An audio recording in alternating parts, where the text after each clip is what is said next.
Tonight, a family is planning not one, but two funerals for two siblings killed in what appears to be a targeted attack in Detroit.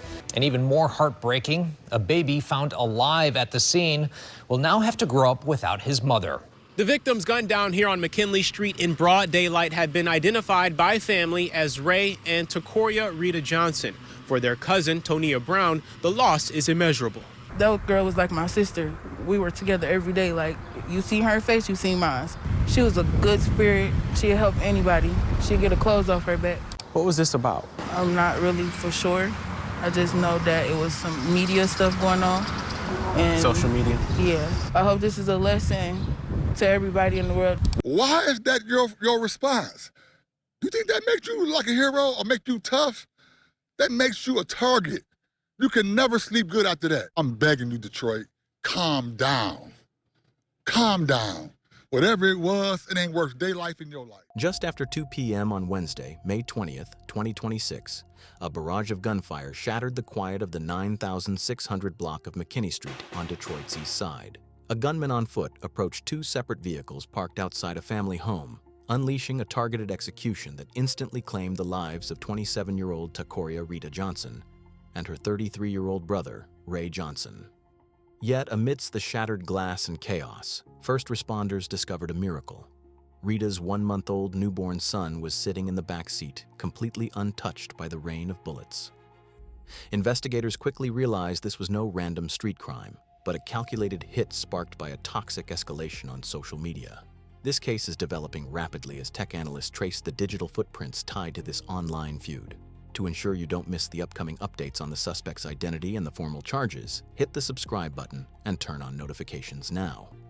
To all of our new viewers, welcome to the Dark Minds channel, and to our returning community, thank you for stepping back into the studio. Before we chart the final 10 minutes of the siblings' lives, let me know in the comments below, where are you watching from today? In a cruel twist of fate, Rita and her brother, 33-year-old Ray Johnson, were preparing to gather the very next day for a balloon release, marking nearly 4 years since a friend died in a car crash. Now they are being mourned. Police believe the shooting was targeted. The siblings were in separate vehicles outside of a relative's home on McKinney Street, and the suspect was on foot. By 1 p.m. on Wednesday, May 20th, 2026, the baseline logistics for the following day's memorial service were already locked into place. 27-year-old Takoya Rita Johnson and her 33-year-old brother Ray Johnson traveled to the 9,600 block of McKinney Street, a residential pocket situated on Detroit's east side near the Interstate 94 corridor. They parked outside a relative's home, utilizing two separate vehicles. The purpose of the afternoon gathering was strictly organizational. Thursday, May 21st, marked the exact 4-year anniversary of a fatal car crash that had claimed the life of a close mutual friend. The family had planned a public balloon release to honor the anniversary, and the siblings met on McKinney Street to coordinate the final details, retrieve supplies, and wait for additional family members to join them. At exactly 1:50 p.m., cell phone records show an incoming call to Rita Johnson from her cousin, Takoya Brown. The conversation lasted less than 5 minutes. Investigative logs indicate the tone was routine and casual. Brown explicitly stated during the call that she was approximately 10 to 15 minutes away from the McKinney Street location and instructed Rita to begin getting ready so they could ride out together to finalize the next day's arrangements. Rita confirmed she would wait by the vehicles. The call disconnected at approximately 1:54 p.m. Less than 10 minutes later, the communication timeline fractured. While still en route to the neighborhood, Takoya Brown's phone rang. It was her grandmother calling from inside the residence on McKinney Street. The older woman reported hearing rapid gunfire directly outside the home and stated that local rumors of a shooting were already circulating through the immediate block. Brown, still minutes away from the scene, pulled over and checked local digital news feeds on her phone. A live broadcast had just initiated a breaking news segment from the 9,600 block of McKinney Street. The broadcast's ground camera panned across a newly established police perimeter, focusing directly on the license plate and driver's side chassis of the black sedan Rita Johnson had been sitting in just 10 minutes prior. Yellow homicide unit tape was already pinned across the front bumper. Takoya knew her cousins were there for a peaceful memorial. They had no weapons, no bad intentions, and no warnings. But someone else had been tracking their location, waiting for the perfect moment to strike. Tonia Brown says she was headed to meet her cousin, 27-year-old Rita Johnson, on Wednesday afternoon when her grandmother called, asking about rumors of a shooting. Moments later, she saw footage of Rita's car on the news. I didn't know what to think. Like, I was just on the phone with her and telling her I was just about to come meet her in like 10 to 15 minutes to get ready for a ride out that we were having today. What did the killer know about the siblings' schedule that afternoon? And who gave them the coordinates to that exact house? At 2 p.m. on Wednesday, May 20th, 2026, atmospheric and traffic conditions on the 9,600 block of McKinley Street were typical for a weekday afternoon. The residential block, situated directly between Whittier Avenue to the north and Berkshire Street to the south, sits less than a quarter mile from the high-volume traffic lanes of Interstate 94. Ray Johnson was seated in the driver's seat of one vehicle, while Takoya, Rita Johnson, occupied another vehicle parked directly adjacent to the curb on the shoulder of the road. Ballistics and physical evidence established that the perpetrator did not utilize a drive-by shooting tactic. Instead, the suspect operated entirely on foot. Surveillance data indicates the shooter walked down the public sidewalk of McKinley Street, maintaining a direct path toward the two parked cars.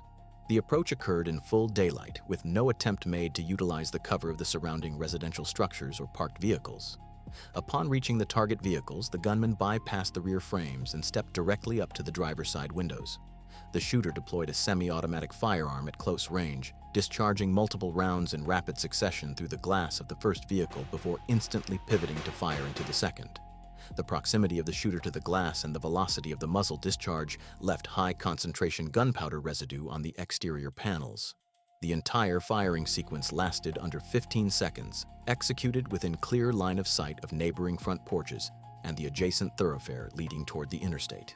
The shooter immediately fled the scene on foot, disappearing into the surrounding grid before emergency services could be dispatched. At 2:04 p.m., the first 911 calls were routed to the Detroit Police Department dispatch from residents inside the home. First responders arrived on the scene within minutes, establishing a perimeter across the 9,600 block.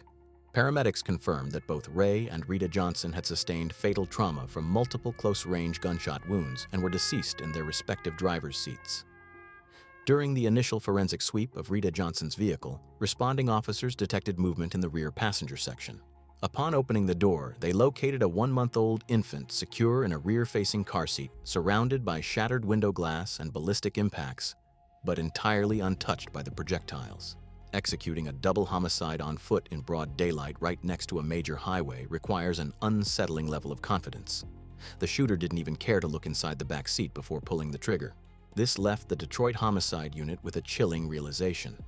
The killer wasn't looking for a reason to stop. They were operating on pure, unadulterated rage. But who was that rage actually meant for? We had a shot spotter alert, 9 shots quickly followed by 3 shots. Detroit police responded and found the two dead in their cars, along with a 1-month-old baby who was found unharmed. It's believed the suspect walked up to the vehicles and opened fire, and police say it appears to be a targeted attack. Following the removal of the bodies and the secured transport of the uninjured infant, the Detroit Police Department Homicide Unit initiated its preliminary background investigation into the victims. Concurrently, local news media secured on-scene interviews with family members outside the police cordons. It was during these initial media briefings that the operational motive behind the double homicide began to take shape.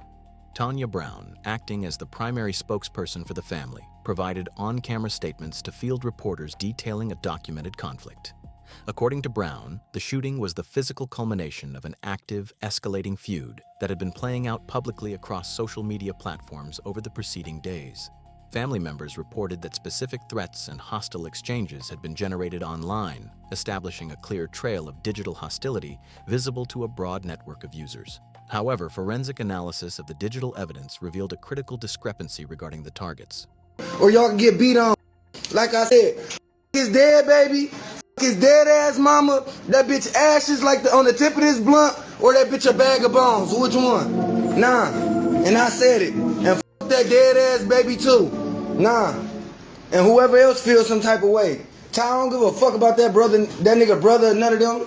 Nigga, my brother in jail, nigga. I don't give a fuck about that nigga brother. What they gonna do? Nothing. I'm still gonna be outside, still in the hood. Nobody ain't gonna do nothing.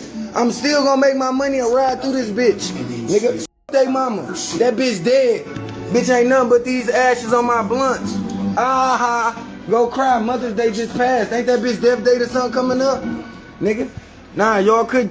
Next person tell me chill out, I'm trolling you. Flat out, or I'm pulling up and I'm gonna smack the shit out of you. Nah, and that's how I'm playing it. Brown explicitly stated to investigators and media outlets that 27-year-old Takoya Rita Johnson maintained zero involvement in the online dispute. Would you say Rita was caught in the middle? Yes, definitely was.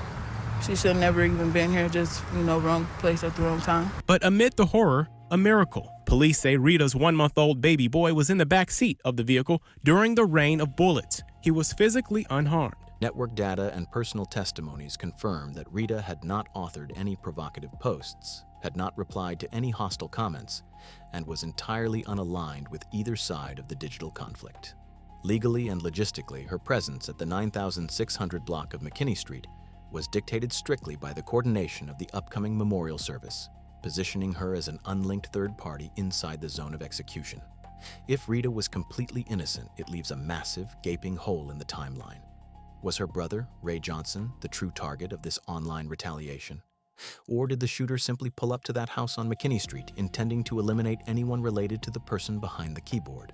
The answers remain locked inside encrypted direct messages that the police are currently trying to pry open. As the on-scene forensic collection concluded on the evening of May 20th, the Detroit Police Department Homicide Unit shifted its operational focus to building a comprehensive physical tracking matrix. Detectives initiated a door-to-door canvass to secure every available byte of digital surveillance data within a half-mile radius of the crime scene.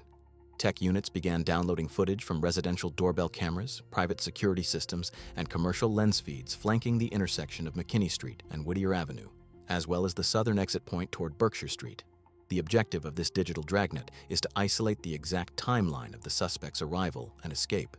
Because the shooter acted on foot, investigators are tracking cross-street feeds to determine if the perpetrator was dropped off by a vehicle on an adjacent block, or if they utilized the nearby Interstate 94 pedestrian corridors to approach the 9600 block undetected. Despite the high density of security cameras in the surrounding residential grid, official communication channels from the Detroit Police Department remain tightly restricted. As of the latest investigative updates, authorities have not made any formal arrests, nor have they released a suspect name, clothing profile, or physical description to the public. Command staff have stated only that the investigation is active and fluid, keeping specific ballistic matches and isolated video frames confidential to protect the integrity of the ongoing manhunt. With official leads withheld from the public, the burden of information has shifted to community intelligence. Crime Stoppers of Michigan officially deployed an anonymous tip line, broadcasting the 1-800-SPEAK-UP hotline across local media platforms. The push for outside information is backed by an ultimatum from the victim's family. Speaking directly to media cameras from outside the police perimeter, Tonya Brown delivered a direct statement intended for the unidentified shooter stating, "Justice will be brought, and I hope you think about what you did." What is your message to the person who did this? Justice will be brought, and I hope you think about what you did. Right now, a killer who is willing to execute siblings in front of a newborn baby is walking the streets of Detroit. Homicide detectives know that someone in that digital circle has the exact text message or post that triggered this ambush, but fear is keeping them silent. The forensic reality of the double homicide on McKinley Street establishes a permanent shift in how digital volatility intersects with physical violence. The data trail confirms that an internet dispute, isolated entirely to screens and servers, materialized in less than 15 seconds into a lethal physical ambush, leaving a 1-month-old infant to navigate development without a mother. The Detroit Police Department Homicide Unit continues its forensic analysis, working to extract IP addresses, device logs, and unencrypted metadata tied to the underlying social media feud. As soon as the suspect's identity is formally verified by authorities or an arrest warrant is executed, a complete breakdown of the legal charges and court proceedings will be documented here. Select the subscribe button to ensure you receive the verified updates as this active investigation progresses. Rita Johnson's family has publicly requested that this case serve as a precise benchmark for the rapid escalation potential of online conflicts. Given the logistical difficulties law enforcement faces when monitoring digital threats across private networks, What protocols should municipal police departments adopt to track and intervene in online harassment before it transitions into physical violence? Investigators do not have a suspect description yet, but they are scouring neighborhood surveillance cameras for leads as the hunt continues for Ray and Rita's killer. Anyone with information about this case is urged to call Crime Stoppers at 1-800-SPEAK-UP. Detail your analysis in the comments below and maintain a constructive and respectful discussion.